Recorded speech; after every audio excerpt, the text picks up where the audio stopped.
That time I got reincarnated as a slime। Season 4 के last episode में जैसा कि हमने देखा, काउंसिल मीटिंग में बहुत सारे प्रॉब्लम्स के बावजूद भी Tempest finally Council of the West join करता है और मारियाबेल के द्वारा भेजे गए असैसिन ग्लिंडा के कर्स को रीमरू रिमूव करता है और अब ग्लिंडा रीमरू के प्रति वफादारी दिखाते हुए उसके प्रति लॉयल्टी का शपथ लेती है और अब वो टेम्पेस्ट में काम करती है। टेम्पेस्ट के डाइनिंग हॉल में रीमरू और बाकी लोग ग्लिंडा को ले आते हैं खाना खाने के लिए, जहां हमें पता चला कि टेम्पेस्ट में वर्कर्स को सैलरी देने का कोई नियम नहीं है, बल्कि यह मेरिट पॉइंट्स के द्वारा चीजों को लिया जा सकता है, जहां मेरिट पॉइंट्स पूरी तरह से एक इंडिविजुअल के काम के ऊपर डिपेंड करता है। मतलब अगर तुम काम में अच्छे हो तो मेरिट पॉइंट्स भी ज्यादा मिलेगा और वाइस वर्सा। तो यहाँ बेनिमारू, सोए, शूना, ग्लिंडा और रीमरू डाइनिंग हॉल में इकट्ठा हुए हैं खाना खाने के लिए। तो वही हमें पता चला कि रीमरू को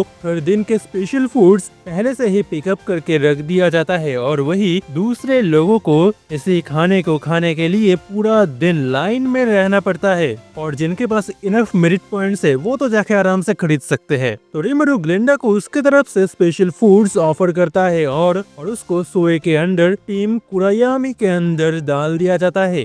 उसके स्किल्स सोए के आई वर्क के लिए यूजफुल साबित हो सकता है और ऊपर से सोए के निगरानी में रीमरू के खिलाफ जाने का ट्राई नहीं कर पाएगी। जो भी हो, इधर ग्लिंडा को टेम्पेस्ट की स्पेशल फूड्स इतना ज्यादा ही पसंद आता है कि वो बोलती है वो अब पैसों के लिए नहीं बल्कि मेरिट पॉइंट्स के लिए जिएगी।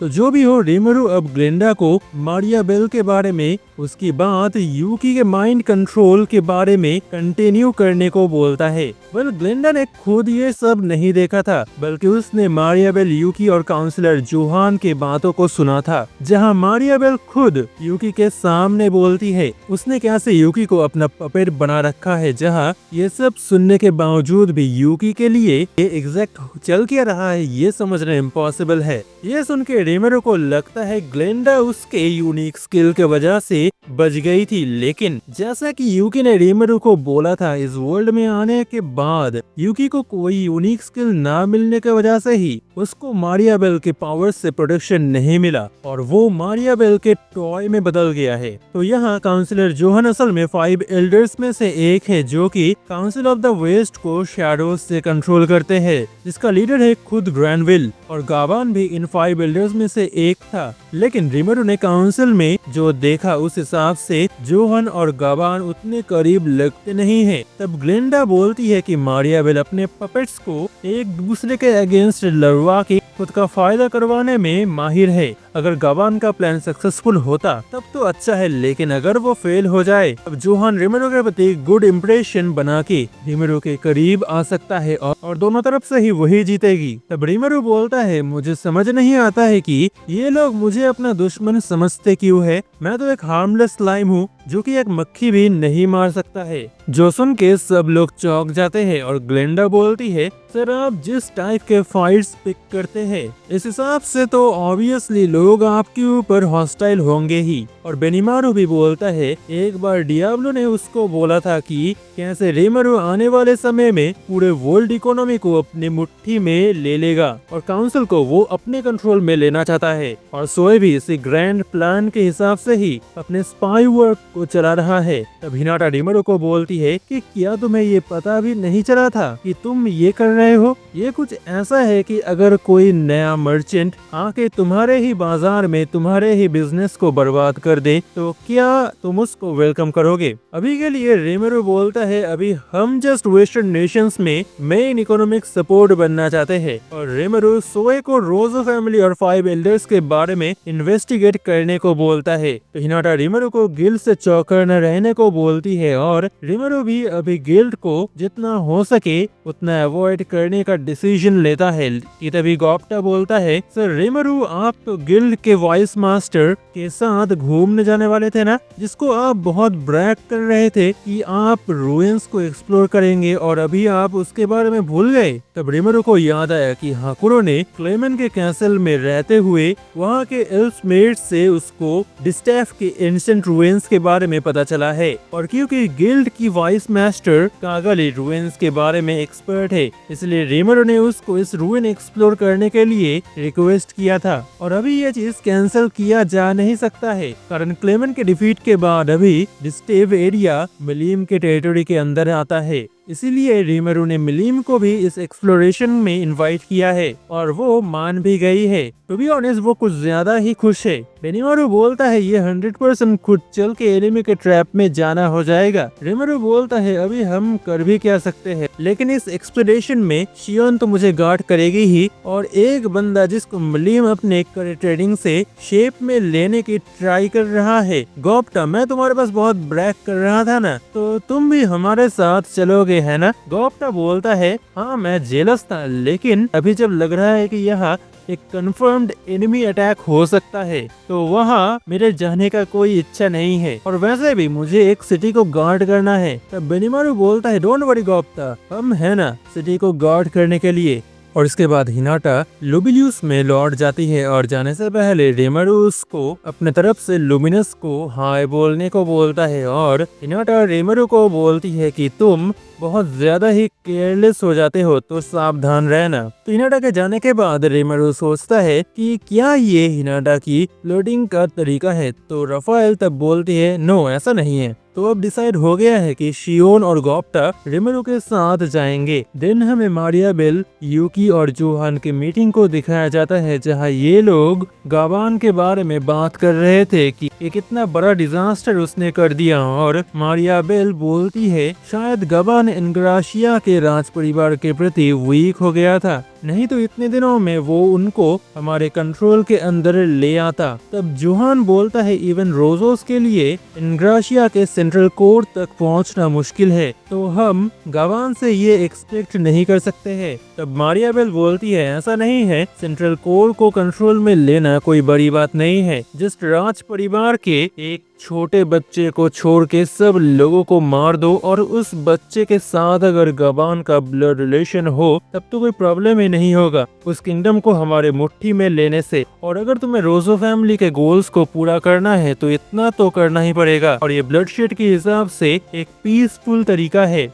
और वैसे भी मैं गवान से ये एक्सपेक्ट नहीं कर रही थी, लेकिन गवान ने एक काम अच्छा किया कि उसने जाने से पहले किंग के रूल्स को फॉलो करने वाले इंक्विजिटर्स को सामने लाया, जिससे मारियाबेल के पास अभी उनके बारे में इंफॉर्मेशन आ चुका है, लेकिन वो उतना खास नहीं है। जस्ट कुछ ह्यूमंस जिनके बॉडी में मॉन्स्टर ऑर्गन्स प्लांट करके उनको मार्जिन लेवल पावर्स दे दिया गया है, और उस प्रोसेस में ये लोग अपने सोचने समझने के पावर को खो चुके हैं। लेकिन इंक्विजिटर्स का इंफॉर्मेशन पाना मारियाबेल का रियल गोल नहीं था। असलियत में मारियाबेल जोहन का एक गुड इमेज रीमरू को देना चाहता था, और इस काम में वो सक्सेसफुल हो गया है। मारियाबेल के वर्ड्स में रीमरू अभी जोहन को बिलीव करता है। तब जोहन बोलता है कि क्या हम इंक्विजिटर्स को रीमरू के अगेंस्ट यूज कर सकते हैं। तब मारियाबेल बोलती है ये लोग स्ट्रॉन्ग तो है, बट क्या तुम्हें लगता है कि ये लोग एक डीमन लॉर्ड को टेक डाउन कर पाएंगे? ये सोचना ही स्टुपिडिटी है। तब जोहन बोलता है तो हमारे लिए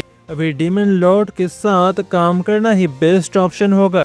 तब मारियाबेल बोलती है ना सिर्फ तुम बल्कि ग्रैंडफादर ग्रैंडविल के अलावा तुम सभी एक बड़े मिसकॉन्सेप्शन के अंदर जी रहे हो। ग्रैंडविल रीमरू को मारना चाहता है, कारण ये नहीं है कि रीमरू इन फ्यूचर इकोनॉमी को अपने कंट्रोल में ले लेगा, बल्कि टाइम के साथ ही साथ हम उसके अगेंस्ट हेल्पलेस हो जाएंगे। और जस्ट इमेजिन कि रीमरू के पास ह्यूज मिलिट्री पावर है, और इस बैकिंग के साथ जब वो किसी के साथ नेगोशिएशन करेगा तब क्या होगा। और अब वो काउंसिल के रूल्स को फॉलो कर रहा है, लेकिन ये जस्ट अभी के लिए ही है। इन फ्यूचर जब टेम्पेस्ट अपने वैल्यूज को अपने कल्चर, फूड्स और इन्फ्लुएंस के द्वारा बाकी नेशंस में फैला देगा, तभी पूरा रीजन ही उसके ऑर्डर्स को लेगा, और तब रूल्स को टेम्पेस्ट के हिसाब से रिवाइज किया जाएगा, और इसी के ही साथ पीसफुल टेक ओवर कम्प्लीट होगा और मारियाबेल जोहन और पूरे काउंसिल को स्टूपिड बोलता है रीमेरो के बातों को विश्वास करने के लिए। और वैसे भी ह्यूमंस का लाइफ स्पेन बहुत छोटा होता है और अगर हम इस डीमन लॉर्ड को यहाँ नहीं रोक पाए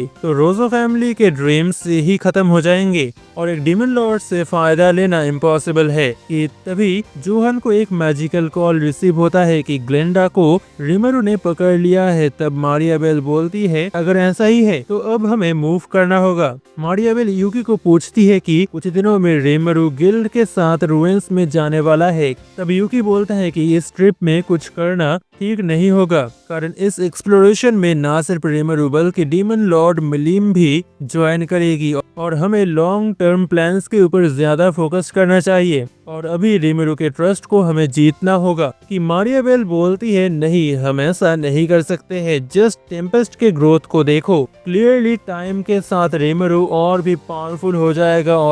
और दूसरी तरफ demon Lord millimetre ancient time से डिस्ट्रॉयर नेम से जाने जाती है जिसका कारण है और फिर मारियाबेल बोलती है ओके तो हम डीमन लॉर्ड रीमेरो और मिलीम दोनों को ही एक साथ खत्म करेंगे। और वो यूकी को बोलती है कि बहुत दिनों पहले मारियाबेल ने यूकी के द्वारा एक चीज को ड्रैगन्स नेस्ट से सप्लाई किया था और अभी टाइम आ गया है उसको यूज करने का। जिस बात को सुन के यूकी का फेस अजीब हो जाता है और वो बोलता है वो खुद उस चीज को कंट्रोल कर नहीं सकता है और मारियाबेल बोलती है कोई बात नहीं ये चीज मिलीम की ही है, हम तो बस उसको ये अब वापस लौटाने वाले हैं। वैसे इस प्लान में रिस्क कम नहीं है, अगर कुछ इधर से उधर हो गया तो ह्यूमन एरियाज को भी बहुत डैमेज हो जाएगा।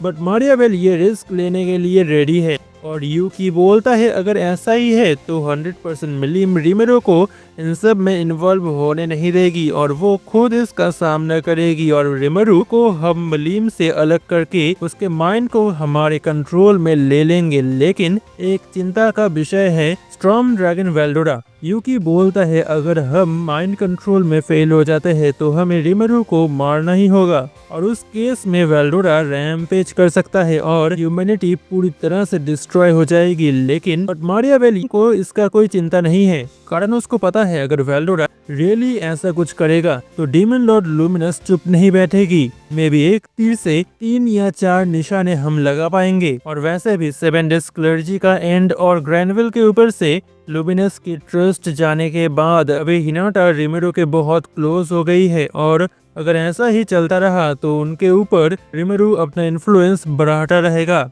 और मारियाबेल ये एक्सेप्ट कर नहीं सकती है, चाहे इसके लिए वर्ल्ड को वेल्डोरा के खतरे के सामने ही क्यों न लाना पड़े।